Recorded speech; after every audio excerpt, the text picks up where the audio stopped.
Our speaker tonight is Rodney Kite-Powell. He's the director of the Touchton Map Library at the Tampa Bay History Center, where he joined the staff in 1995. He received a Bachelor of Arts from the University of Florida and a Master of Arts from the University of South Florida, both in the subject of U.S. history. Born and raised in Tampa, he has written and lectured extensively on the region and state. Rodney is an officer with the Philip Lee Phillips Society of the Library of Congress, where he serves on the academic committee, and in 2019, he was named the official county historian for Hillsborough County by the Board of County Commissioners. He is the author of 3 books, with a fourth and fifth on the way. So thank you again, Rodney, for joining us. I'll let you take it away. Thank you so much, Jamie, and thank you all so much for tuning in. I'm going to share my screen so we can do a presentation. Wish we tried this earlier. Hopefully it works. So far, so good. And we go to slideshow. Beginning. Beauty. All right. So this evening, I'm going to share with you a few maps from the current exhibit we have here at the Touchton Map Library. The exhibit, as you can see, is called Mapping the American Sea, a cartographic history of the Gulf of Mexico.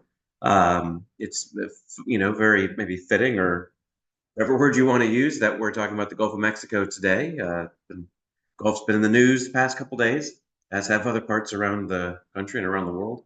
But I think, certainly the goal of the exhibit and, the goal of the talk today is really to put the history of the Gulf of Mexico and the history of Florida in the broader context and in its really rightful place within American history, U.S. history. And you all probably have a better understanding of this than most people, and certainly from our average visitor. But of course, so much of American history is told from the English point of view, and so you might have a little bit of an early American history book or the early part of an American history book that might mention Ponce de Leon or might mention DeSoto, but pretty quickly it gets to Jamestown and Plymouth and the Revolution, and then kind of Manifest Destiny takes over, and we have this kind of relentless march across the country from the Atlantic to the Pacific. And that really takes out a big chunk of our country's history and development. And of course, this says nothing about the native history, the pre-Columbian indigenous history, which is, of course, critically important and goes back thousands of years, which plays out in the Gulf as well. But from a recorded history or European history standpoint, it's really Florida that should be the beginning of the story, and not Virginia or Massachusetts or other parts of the Atlantic. So that was kind of the inspiration. There was a little bit, of course, of Jack Davis's book, which was so good it won a Pulitzer, but a fantastic history and cultural examination of the Gulf of Mexico. So we'll start right off with what is, if not the earliest map of the Gulf of Mexico, certainly the most accurate map of the Gulf of Mexico for its time. And that is on the right-hand side of the sheet that's presented here on the screen. This to get kind of the left-hand side of the map out of the way. That is a view of Tenochtitlan, or what is now Mexico City, the Aztec capital of what we know as Mexico. And this map was produced to accompany the second letter by Hernan Cortez to the King of Spain, which was written in 1522 and then printed in what is now Germany in 1524. And the letter was written, and the main portion of this map was written as a way to explain and justify Cortez's actions in what is now Mexico to the King of Spain. But what's important for us is that right-hand half. It's actually so important that we have the map upside down from how it was really supposed to be presented. Because if you look at it as it's tipped into the printed book, it's actually upside down from how you see it here. But we wanted to orient it the proper way so you could see Florida, the Florida Peninsula. You can't really tell it's a peninsula on this map, but and then the Gulf going all the way around to Yucatan, which appears here as an island. And this is a first printed map with the name Florida on it, La Florida. You can see along that right-hand side. And again, the earliest and most accurate, or actually the earliest, most accurate map of the Gulf of Mexico. There were other manuscript charts of the Gulf that weren't as accurate as this, and there is one other manuscript map, so a hand-drawn map, that has the name Florida on it, but it shows Florida as an island. So this is likely the very first map to show Florida attached to a larger landmass, and definitely the first printed map to name Florida. And again, this was printed in 1524. And this is in the collection of the map library here at the History Center. We actually acquired it last year in 2024. Fast forwarding a bit to the end of the 16th century. This is Jacques Lemoyne's map of 1591. And this is important because the Lemoyne, and actually this is the DeBry print of the Lemoyne map. This is an important map for a few different reasons. One, it has what is pretty rare in mapping the kind of quote unquote new world. It has two important features. It has a sea monster, you can see there in the Gulf of Mexico. And just above him is in Latin part of the Gulf of Mexico, Mexicani sinus pars. And so it's one of the earliest maps to name the Gulf of Mexico. But it also shows Florida in a much larger kind of physical way, shows it with mountains and other features that it didn't have. But it does show some important things that it did have. Cape Canaveral over on the Atlantic coast is there as one of the earliest place names. But then the bays along the west coast, the Gulf Coast, unfortunately, from an accuracy standpoint, are really too numerous. But the important ones are Charlotte Harbor, or what here is called Kalos. And then about midway up, about where Tampa Bay should be, you have the Bay of Juan Ponce, or Ponce de Leon's Bay. And there's kind of a new theory out there that in Ponce de Leon's second voyage to Florida in 1521, he actually made it as far north as Tampa Bay. And it was Tampa Bay that was the site of his attempted colonial settlement, where he received his mortal wound. Well, that's an interesting kind of new bit of research on the Gulf of Mexico and in our part of it. Again, this map isn't super accurate. Otherwise, of course, the Atlantic coast doesn't really go shooting off toward the east like that, and then even the Florida Panhandle doesn't dip down quite as much as that. But it's still an important and engaging map for us. But again, I mentioned the rarity of it because of, or I should say, the symbolism on the map with the sea monster. Often you don't see sea monsters in Florida together on the same map. And that's because by the time Florida began really appearing on maps consistently, the iconography of the sea monster was falling out of use. And that's because the sea monster often represented the unknown or danger at the edges of the map from which they didn't really know what was beyond. And so by this time, they actually did have a sense of what was to the west. So the sea monster there is probably more figurative than he is symbolic of any danger. This is a map called Florida at Appalachia by Cornelius Whitfleet, and this was printed just a few years after the Lemoyne DeBry map from before. This is printed in 1597, and already you can see there's three different maps of the Gulf and what is now the United States that all show the Florida Peninsula, but so far each one's different. And that's because these early map makers really had a hard time understanding the shape of Florida. And already by this time in the 1590s, Spain had asserted its control over the Florida Peninsula for sure, but they were still trying to assert their ownership of as large a landmass as possible. And so Florida, the name Florida on this map doesn't appear in the peninsula, but you see here it's going across the entire southeast. And that's again because there already were other European countries who were trying to have settlements in what is now the United States.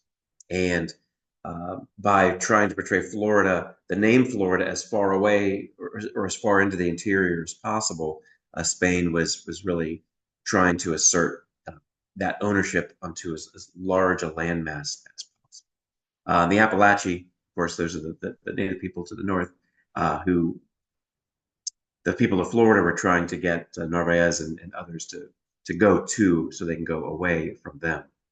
You can also see here kind of an uncommonly inaccurate map of Cuba. Cuba is by this time normally very well mapped, but it's a little uh, too fat here in this map. But you do have a very, very accurate map of the Gulf of Mexico. And the course of the Mississippi River is more or less in the right place. Also, this map includes lots of um, native place names and towns, even into the interior, and that's from information derived from DeSoto's expeditions and other expeditions that had occurred up to that point. This is one of my favorite maps, and I purposely show it to kind of trick people, to be totally honest with you, but it also is a great lesson to show that you can't always assume that north is at the top. And so when you look at this map of the Gulf of Mexico, it's very easy to assume that the bay that is on the right-hand side would be Tampa Bay. It's even called Bay of the Holy Spirit. The top part of the map shows the northern Gulf Coast, the Florida Panhandle, and the Mississippi, and going around to Texas and down to Mexico. But if you look right in the middle, you'll see the compass rose and a fleur-de-lis that is actually not at the top, but on the right side and pointing to the right. It is actually pointing to the north. On this map, west is at the top. And that's not unusual for these sea charts. And that's what this is. This isn't a land map, but instead is a sea chart. And for whatever reason, oftentimes during this time period, this chart is by a guy named Van Coylen, and he's a Dutch cartographer. And during this time, this is 1675 when this map was printed. Again, they weren't consistent at all at what direction the map was oriented on the page. So it's really, really important to find that compass rose and see what direction it's pointing. The other lines that are crisscrossing the map are called rum lines, and not rum like the drink R-U-M, but spelled R-H-U-M-B. And they're lines of navigation that go from point to point on the map. It's just in a time when longitude was still very new. It's not even really shown, or at least numbered on this map. You see the lines of latitude running across the top and bottom of the page, but there's no longitude lines because they're still having a hard time kind of consistently with figuring it out and then plotting it on a map. You instead use these rum lines or course lines to go from place to place within the water. And this, again, just an effort to make a flat surface like a map or a chart translate to the spherical surface of the globe. And speaking of that, this is what's called a globe gore. This is a guy named Coronelli, Italian map maker, who created a pretty grand globe in the late 1690s. So this sheet was printed in 1697. And it is a section of a printed map that would be cut out along the lines that you see and then pasted onto a globe blank along with the other sections. And that's how they were able to create a round globe using flat sheets of paper. Basically this shape when cut out and pasted and joined with the others would all come together to create that globe. Note too the sea monsters in the Gulf of Mexico there, but this isn't, again, these are more like sawfish, and it's not so much denoting any kind of danger, but instead showing native people apparently trying to fish for those creatures. You can see how low Canada, the name Canada is, again, kind of ripped from today's headlines, rather than the U.S. being up in Canada. Canada's down here in the U.S. And that's, because, again, depending on who's paying who to draw these maps and globes and things, they try and influence the colonial ownership by denoting names on these maps. Excuse me one second. Cough here. Just getting over a cold.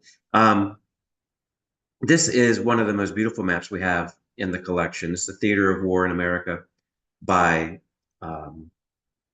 Pierre Mortier, and it was printed in 1703, and it depicts how the War of the Spanish Succession, which is a European war, was playing out here in the Gulf of Mexico area, in the West Indies, Caribbean, and kind of North and South America. And basically, it's a war of the French and the Dutch against the Spanish, and the Spain's economy was almost entirely based on the extraction of precious metals from the New World, from Spanish colonies over here. And so they realized to fight the Spanish, what you really need to do is fight their economy. And by fighting the economy, that meant hampering the shipment of these precious metals from the Gulf of Mexico and Atlantic across to Spain. So you see the lines depicted in the Gulf of Mexico and then down in the Caribbean. And those show the routes of the treasure fleets as they go from different parts of Mexico and Central America, South America, all coming together in Havana, and then taking the Gulf Stream across up the coast of Florida and across the Atlantic. So basically, this map was created for pirates and privateers to use to find those treasure fleets and hopefully capture them and steal the gold and silver and everything else. And even if you can't read what it says, you see the cartouche in the lower left that shows a silver or a gold mine being mined by enslaved, either indigenous or African-born people. And then you see a treasure chest, which of course shows what the treasure is. And then you see a sea battle taking place. And so basically, if you want what's in the treasure chest, you got to participate in the sea battle. And these are the lines on which you can do it. The English by the 1700s were very, very involved in the Gulf of Mexico and the West Indies. And this map by Mount and Page from 1713 depicts what they called the trading parts of the West Indies. You see, even though in longitude was somewhat coming into use by this time, they're still heavily reliant along those rum lines for navigation. And another thing to point out, again, is one, how much better the Gulf Coast is mapped. They have a really good sense of its shape and its size and its scale. And lots of rim lines connecting different points in the Gulf, lots of place names around the Gulf as well. And then the other thing that really stands out is Florida. Again, Florida appears in so many different shapes and sizes, but also, particularly with British maps from the 1700s, it's depicted as an archipelago. Even before it becomes a British colony in the 1760s, and a lot more extensive mapping is done to the Florida Peninsula. It is depicted in this way, and it's really, really peculiar. And no one knows exactly why it's done this way. And it could be any number of reasons, including it could have been considerably wetter in South Florida at that time. You think about how the Everglades, of course, dominate South Florida even to this day, but hampered certainly by the incursion of construction, the drainage of the Everglades, which began with Napoleon Bonaparte Broward, governor of Florida, beginning of 1904, and other both man-made and natural forces. But you think, back in the 1700s, we don't have accurate records of the climate, particularly at that time. So there could have been a series of rainy seasons. There could have been any number of things that really did lead people to believe that South Florida was really that wet. Or there could be other reasons, particularly during the British period. I think that a lot of the map makers, and I think the next map shows it. Actually, let me go ahead and skip to the next one, and I'll go back. This is a map that was created during the British period in the early 1760s. I think there was an effort among the British government to try and focus the settlement of British subjects into Florida, focus it on North Florida, closer to the Georgia colony, as a way to have a denser population rather than allowing people to move wherever they wanted to in the Florida Peninsula. So I think during this time period, they tried to make South Florida look less inhabitable and less agriculturally sustainable, just to limit the number of people that would try and move down there or receive land grants down there, and instead try and focus the population around the cities of St. Augustine and Pensacola and the land between them. But that's just a theory, so that's true. Going back to the map that I skipped, this is the Northern Gulf French map. The French did a lot of mapping, particularly the Northern Gulf, because they owned off and on different parts of not just Louisiana and what we think of as Louisiana and Texas and western half of our country, but they also at different times occupied our current North Florida and the Florida Panhandle. The French and the Spanish in particular went back and forth with claims of ownership of this part of Florida. And the interesting thing is, by the time this map, the information was gathered and this map was published in 1764, this part of Florida was taken over by the English. In 1763, 1 year earlier, Florida became a possession of the English at the end of the 7 Years' War. Spain lost Florida to the British, basically because the British captured Havana in 1762. And they really wanted Havana back, so they traded Florida for Havana at the end of the 7 Years' War during that first Treaty of Paris. Florida was so big that the British separated into two different colonies, East Florida, which is the peninsula, and West Florida, as you see here, which is the Panhandle. And it went all the way to the Mississippi River. It did not include New Orleans, but it did go to the Mississippi. So you see here the western edge, or the left edge of the map, includes Mobile Bay, and this was part of Florida at this time. Here you go. You see that map of West Florida identified as going all the way to the Apalachicola River, and then you see East Florida, which is the peninsula of Florida. St. Augustine was the capital of the East Florida colony, and Pensacola was the capital of the West Florida colony. And this really worked out well for the British. They, with the 13 colonies, did not touch the Gulf of Mexico. And so the British didn't really have any control over the Gulf of Mexico. They had possessions within the Gulf and these islands, but not any kind of real foothold or any coastal ports or coastal towns. So the acquisition of Florida in 1763 was a pretty important addition to the English colonial portfolio over here. Florida stayed loyal to the Union to the American Revolution and returned to Spain in 1783. So this is another French chart. This is during the American Revolution, 1780.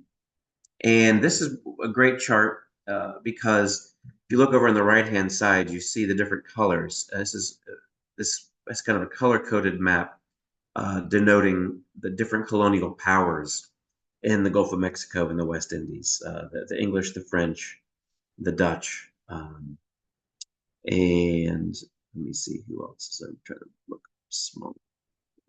I can't tell the fifth entity, but all these different interests were involved in the Gulf, and so that's why so many European conflicts had a spillover in the Gulf of Mexico and in the Caribbean and the West Indies during the 1600s and 1700s. And then, of course, the American Revolution brought a lot of these countries into conflict, either on one side or the other, in the sense of Spain, and in the case of Spain and France, coming in on the side of the American colonists against the British. This is another French map, but this is a map of the two Floridas, as you see here by the title. And this is 1807, so this is after Florida has been returned to Spain, but also after the Louisiana Purchase. And so, you see the place name Louisiana, but by this time the American government has made the Louisiana Purchase, and so that is part of the United States. You can see here too how far Florida extends over to the Gulf, excuse me, to the Mississippi River. And so in Louisiana, those are called the Florida parishes, but you also have parts of Mississippi and Alabama as well in that what was considered West Florida.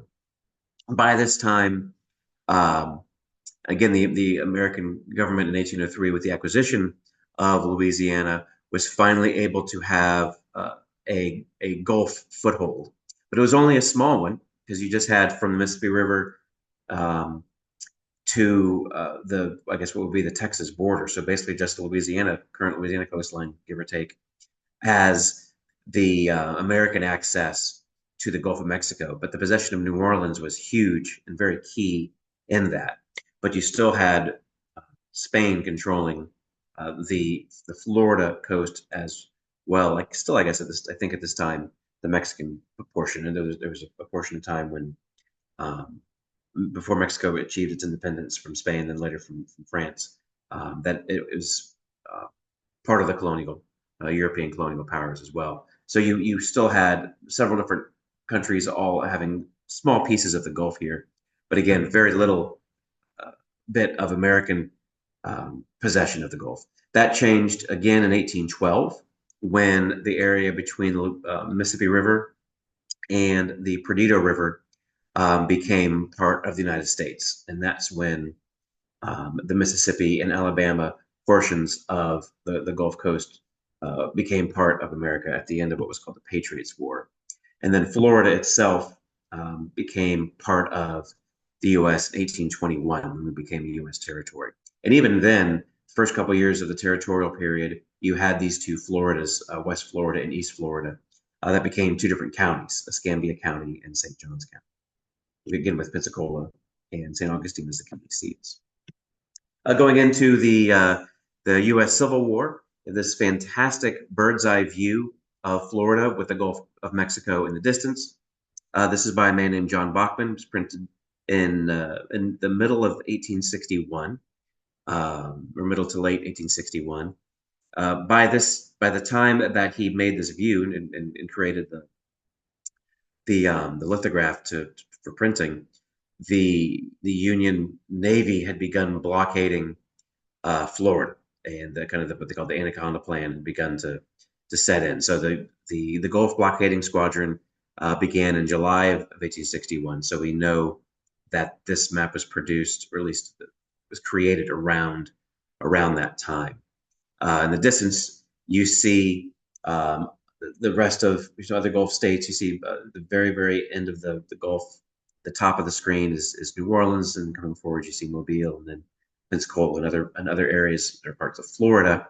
Also, can see the railroad lines, such as they are going across North Florida, the Fernandina to Cedar Key Railroad, and then the railroad that went from that line across, not quite to Tallahassee at this point, and then a railroad that went from Jacksonville, kind of an ambitious attempt or ambitious showing of this railroad. Didn't quite make to Tallahassee either. There were railroads that tied into Pensacola and the Gulf Coast, but those railroads were actually pulled up early in the war, and those materials were used for other railroads to go to Mobile, which was a larger port at this time. This map also, interestingly, includes Seminole War era forts on it. It depicts them, and it depicts them as little, blockhouses with a flagpole. And the flagpoles on all of them are empty because they're all in the hands of the Confederate forces, except for the one in Key West, which has an American flag on it, and there's one in the Everglades that has an American flag. So it's a very detailed map by Bob. Fast forwarding a bit to World War II. This is an aeronautical chart from World War II showing defense zones and restricted areas, as you see here, danger areas even. The Gulf Coast saw all kinds of activity during really both World Wars, but in particular World War II. Lots of ship construction along the Gulf Coast, of course, here in Tampa, but also Pensacola, but even more so in Mobile and New Orleans. Um, Lots of other defense-related things done. You know, of course, the landing craft that were the Higgins boats that were built in New Orleans, but also so much air training that was going on over here, which is why this map is so important. It shows the different flight paths, the Army air bases, the Navy aviation bases, the civilian airports that existed, but also bombing ranges and other things that were very important to note for both civilian and military aircraft. And then the last couple maps to show you guys, this is actually a little bit out of order. These are from the late 1800s. Of course, that was 1940s. But these last two, I apologize, are out of order. Excuse me. This is from, I believe, 1888, and it shows the sponge fishing grounds from the 1887, excuse me. In the Gulf of Mexico, we see the sponging grounds between Anclote and Cedar Key, and then going even further to the north, and then around the Florida Keys. Sponging, is a huge, huge business, and it still is an important business, but was really, really big in the Tarpon Springs area. A lot of Greek descendants live there, and they came first from Greece to Key West. The sponging grounds around the Keys, but right around the time this map was created in 1887, they discovered those new sponging grounds north of Tampa Bay, along the Anclote Keys, north of Tarpon Springs, and that really led to the creation of modern day Tarpon Springs and that sponging industry. And the next one is a fishing map showing the red snapper grounds, and this too is from 1887, and again showing just the importance of the fishing industry in the Gulf of Mexico, and not just sponging and fishing for red snapper, but lots of other species, mullet and shrimp, grouper, and all kinds of other species. Were really, really important for the economy. And then also at this time and going into the early 20th century, sport fishing became very, very important, really all around the Gulf, but particularly in Texas, New Orleans, and then here in Florida, the Boca Grande area in particular. And then the last two, and kind of going back in order, I apologize again for those being out of order. This is a wonderful map that is on loan to us from the Historic New Orleans Collection in New Orleans. And it is a map that was created in the 1980s, but it shows a considerable amount of research that was done by this gentleman who recreated the paths of German U-boats that were in the Gulf of Mexico during what was called Operation Drumbeat in the early parts of at least the American participation in World War II, as you see here noted, 1942 and 1943. And the U-boat activity took place all along the American coastline, the Atlantic coastline, but they also, as you see here, made a considerable number of runs into the Gulf of Mexico, particularly the New Orleans area and the Galveston area, mostly looking to attack oil freighters, again, trying to hurt the American ability to fight the war. And there were a number of ships that were attacked and damaged and even sank in the Gulf of Mexico during this time. And you can see, again, the different U-boats that were here, as well as the missions that they sailed. There was very little information that was available to the public at this time, other than seeing tar wash up on shore, or in the case of say, a place like Tampa that had big shipyards, a ship would be towed in that had U-boat torpedo damage that people might see as it's coming in. But they also knew that people who lived on the coastline had to turn their lights off. Even cars had their headlights the top part painted, because you didn't want to have a lot of light on the shore that would then provide a silhouette for a ship that would make it an easy target for a U-boat at night. And so Operation Drumbeat was something that was quite scary for the people of the U.S. But as you see here, the Gulf of Mexico in particular, during the early part of World War II, at least our early part of World War II. And then lastly, I have this, which is again another beautiful shot. But this is a photograph that John Glenn took of Florida when he went into space the first time. And I use it, one, because it's just a striking image of Florida. You see that it's basically taken with the Gulf of Mexico in the foreground. You see Pinellas Peninsula and the South Tampa Peninsula there on the west coast of Florida, and you see across Florida. But what I really want to point out is how many lakes you can see reflected because the way the sunlight, where the sun is, the position of the sun, as it reflects that light off the lakes in the interior of Florida. And this is taken in 1969. And so you've had 65 years or so of Everglades drainage. Excuse me. Plus, lots of other changes in the climate over the, intervening couple hundred years. So thinking back to those maps of Florida as an archipelago in the 1770s, 1700s, I would ask how inaccurate are they? Because we see a Florida here that in the 1960s was still very wet, despite the efforts of so many to make it dry, or at least in parts dry. And so it really does make you wonder, how inaccurate were some of those maps that we see as kind of foolish and wrong. But you look here, and perhaps they're not quite as bad as we think. And with that, I want to thank everybody for your attention. All these maps and thousands of others are available on the History Center's website, which you see here, tampabayhistorycenter.org. And the current exhibit has another 15 or 20 maps in addition to the ones that I just showed you. And this exhibit is on display through, I believe, early April. And we change exhibits here in the map gallery about twice a year. So there's always something new to see here, plus lots of other things to see at the History Center. So with that, I thank you all again and happy to answer any questions that you all have. Well, thank you, Rodney, for taking us on that cartographic journey. Beautiful maps.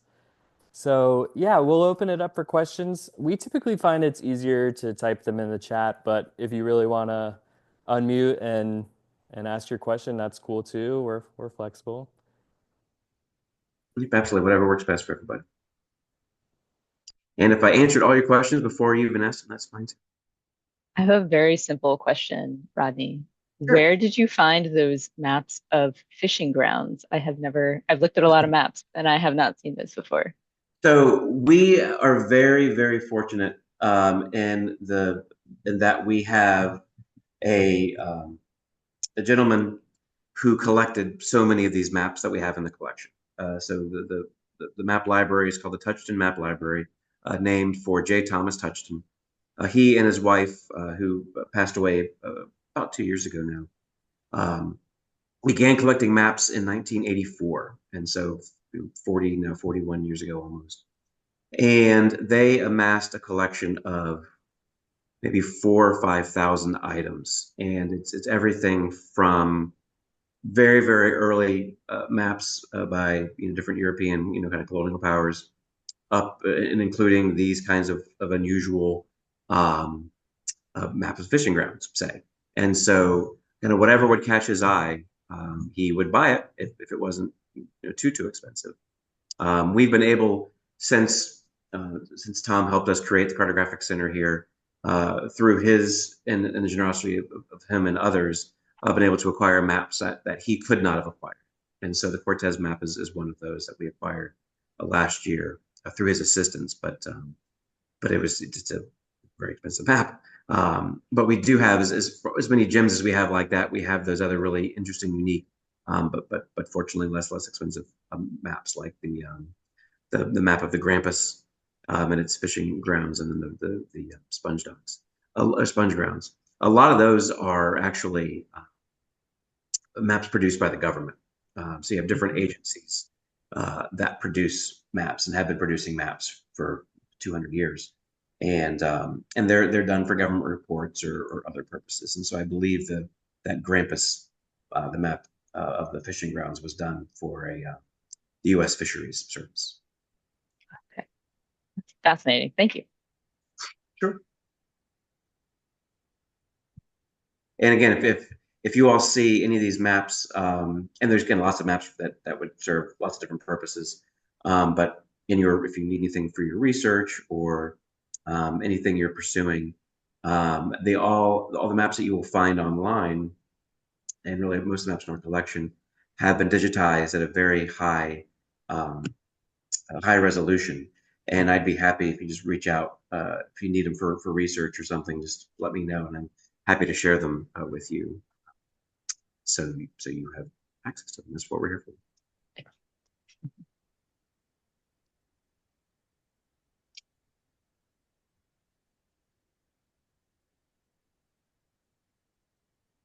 I'm not sure how to ask a question. We can hear you. Start asking. Oh, you can hear me? Okay, great. Are there any Bernard Romans maps in the collection? Yes. We have one Romans map. It's a map of the entrance of Tampa Bay that was published as part of his book, Sailing Directions for Florida. It's the first map of Tampa Bay that was printed or published in this country. USF has a portion of the large Romans map. It's a 9-sheet map of Florida. They have, I believe, two sheets or 3 sheets of it. The Library of Congress has all 9 sheets. There's a couple other places that have all 9 sheets of that. And I believe we have another Romans map, another chart that Romans did, maybe of the Panhandle. We have a lot of maps from that time period, a lot of British maps, de Brom and Debar, a lot of Jeffreys maps from that time period. They all kind of worked in the same world. But Romans, his maps are particularly rare, and a lot of them in manuscript form. And they're very, very special. And like you say, there aren't that many of them around. There aren't.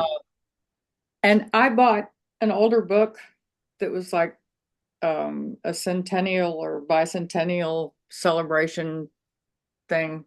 I haven't looked at it for several months, so I'm not on top of it. But it had a number of fold-out maps. And the one I was most interested in that would have included the Manatee River was missing. Oh, there's a book about Charles Gauld, another map maker, but there are Romans maps there. The John Ware book, but there are Romans maps that are in that book as well. Yes, I have that as well. Yeah, and the British Library has a lot of Romans maps. He was a nutcase, but he was brilliant. Oftentimes go hand in hand. Oh, thank you so much. I'll have to come over there, try to get there again. I came over for the Cuban sandwich book thing, and I thought I had enough time to go look at the map collection, but I didn't. And yeah, please, I'll do it again. If anybody needs to come over here for research purposes, just let me know, and do our best to accommodate you as quickly as we can. Well, thank you so much. My pleasure. Any other questions? Definitely feel free just to shout out if you like. I have a question. Okay. How important were the maps for knowing the seacoast, or were the maps in the early days more for claiming the territory for the said European powers? Were they, or was it both? Were they trying to get both? Oh yeah, no, really, it kind of depended on what your purpose was. Certainly for ship pilots and for people trying to get around, accurate maps for navigation were critically important. And some of the most accurate maps were actually, or should I say, charts for navigation are Portolan charts. And those, we have a couple Portolan charts in the collection, but none of them that really focus on the Gulf of Mexico, so we didn't use any in the exhibit. But a Portolan chart is a handmade or hand-printed chart on vellum, or animal hide, and they're very, very durable. The The inks that they use are basically kind of indelible inks, so they don't run. And the hide itself is very water resistant, so much better than a paper chart, paper map. And so those portolan charts are incredibly accurate. And then you have the other sea charts, they call them blueback charts, and they too are pretty accurate as far as the coastline. And often you can tell just very at first glance that you're looking at a sea chart versus a map, like a terrestrial map, because the land masses will be almost entirely blank, or they'll use insets of ports and coastlines on the interior because they don't really care about the interior. And then you have these other maps that you mentioned, where you'll have generally a larger geographic space. So in our case, the entirety of the West Indies, or you'll see even kind of what's in the Southeast U.S. going all the way to the northern coast of South America, with all the different Windward and Leeward Islands and everything. And those you'll often see color coded or place names on them as a way for countries to lay claim to certain territories, or as a neutral entity to just kind of trying to make sense of colonial claims in these areas. And then you'll have, there's actually a whole book, probably more than one, written about how to kind of literally lie through maps, how to manipulate information, how to use incorrect information on maps to try and state a case for something that probably isn't exactly true. Whether it's putting the name Florida across all of the U.S. or Canada, for that matter, across the whole of the U.S. Thank you. Sure.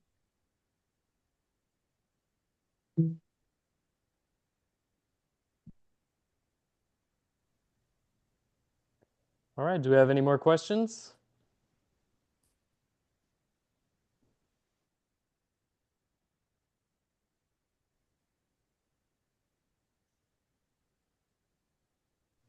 Well, all right then. Well, I think we can call it a night.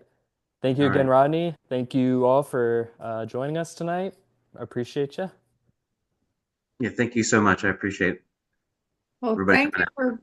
for doing this. It's great. I think it's really important for folks in Florida to have a grasp of what the old imagery of it was. Mm-hmm. Exactly. Well, stay tuned for more. There's always more. Thanks. Great. Thank you all. Good night, everyone. Bye-bye. Thanks. Bye.